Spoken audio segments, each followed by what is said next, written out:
Fala galera, David, bem-vindo novamente ao curso Maratona Java. Aquele agradecimento e abraço especial para toda essa galera que é membro do nosso canal. E nesse vídeo nós vamos falar sobre como capturar múltiplas exceções. Então, para isso nós vamos criar uma nova classe, né? Vamos copiar aqui essa runtime test03, renomear para 04 e nós podemos deletar toda essa galera aqui. Pronto, só quero o método main.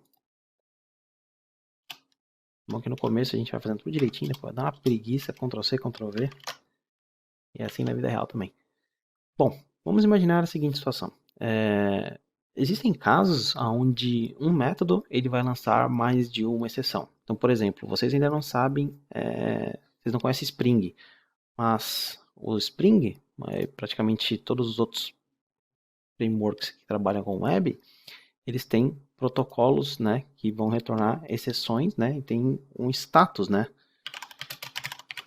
Então você tem vários tipos de status quando você está fazendo uma requisição HTTP.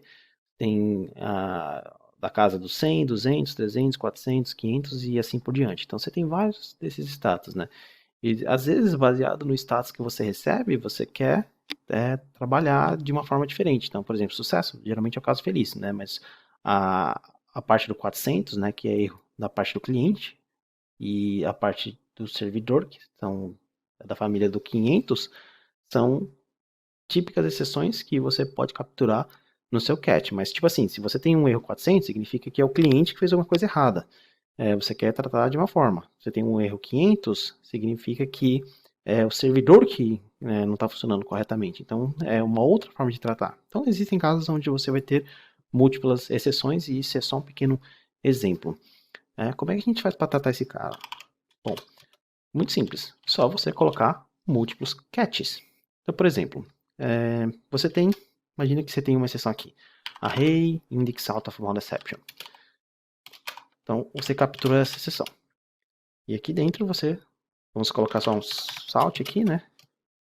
Dentro do array index out of bound exception. Mas aí também existe a possibilidade, né, de ter uma outra exceção, que é, não sei, index out of bound exception.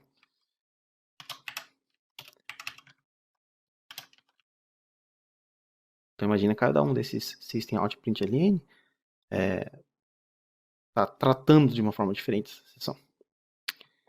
Ou uma outra exceção que nós poderíamos colocar aqui, por exemplo, é illegal. Então eu estou utilizando todos os seus exemplos da subclasse de runtime só para ficar mais simples, mas isso daqui poderia ser qualquer tipo de exceção. Nem sempre eles também vão estar na cadeia de classes, subclasses e superclasses também.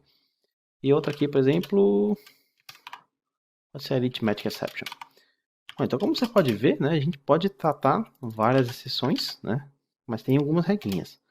Então, deixa eu só arrumar aqui. Então, por exemplo, se eu lançar uma exceção, from new array index out of bound exception. Quando eu executar esse código, né, o Java ele vai tentar dar um match e procurar qual dessas exceções ele consegue, né, fazer a associação para a variável de referência. Então aqui entra de novo o polimorfismo. Então o objeto de array index out of bound exception tem duas opções. Ele pode vir aqui, né, como array index out of bound exception, mas se você vir aqui, você pode ver que também é um index out of bound exception. Ou seja, ele tem duas opções, essa daqui ou essa daqui. Como ele encontrou primeiro esse array index out of bound exception, ele entrou dentro do cat e depois ele saiu. Então, se eu colocar aqui agora, por exemplo, index out of bound exception, você vai ver que ele vai cair diretamente dentro desse cara. Index out of bound exception. Mesma coisa se eu fizer para o arithmetic. Então ele vai sair tentando procurar o cat que melhor se adequa, né? O primeiro que se adequar, ele simplesmente vai entrar. Mas o que acontece quando você não tem um cat correto? É de se esperar, né, que você vai ter a exceção explodindo e fazendo o seu programa ser terminado. Bom, então, nesse caso aqui, como nós podemos ver, runtime exception não é uma exceção que pode ser usada em nenhum desses catches. A solução seria nós colocarmos um catch e colocarmos aqui runtime exception, e esse runtime exception ele capturaria essa última exceção, ou seja, tenta capturar essa. Caso nenhuma dessas dê certo, você, pum, cai na mais genérica, que é o pai de todo mundo, para fazer o tratamento dentro da runtime exception. Mas aí nós temos algumas regrinhas, né? A primeira regra que nós temos é que nós não podemos colocar um tipo mais genérico à frente dos outros catches. Por quê? Quando você tem a runtime exception, você tem o tipo mais genérico. Todas essas aqui são filhas diretas de runtime exception. Significa que qualquer uma dessas exceções que nós temos aqui, elas podem ser referenciadas por um objeto da classe runtime exception, pela regra do polimorfismo. Ou seja, se eu colocar esse cat aqui em cima, o que vai acontecer? Absolutamente nenhuma outra dessas exceções, elas vão ser executadas. Ou seja, esse código, eles se tornaram unreachable. Por quê? Porque independente da exceção que eu lançar aqui, que é do tipo runtime exception, né, esse código aqui nunca vai ser executado. Por quê? Porque ela vai ser capturado pelo primeiro cat, que é o mais genérico. Então você tem que tomar cuidado. Exceções mais genéricas sempre tem que vir no final. Por quê? Porque senão a referência do objeto vai diretamente para ela e esses catches aqui nunca vão ver a cor do dia. Então, voltando aqui, é assim que múltiplas exceções elas funcionam. Então é comum às vezes você ver, não assim tantos catches, né, mas tem alguns programas que eles lançam mais de uma exceção e você precisa tratar elas, né, e você geralmente coloca a exceção mais genérica no final. Então você tenta tratar especificamente, mas mesmo assim, caso aconteça algo que você não espera, ainda tem a exceção mais genérica que pode fazer algum tipo de tratamento especial.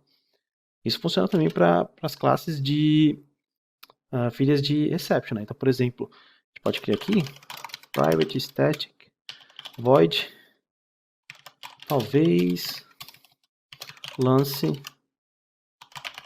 exception.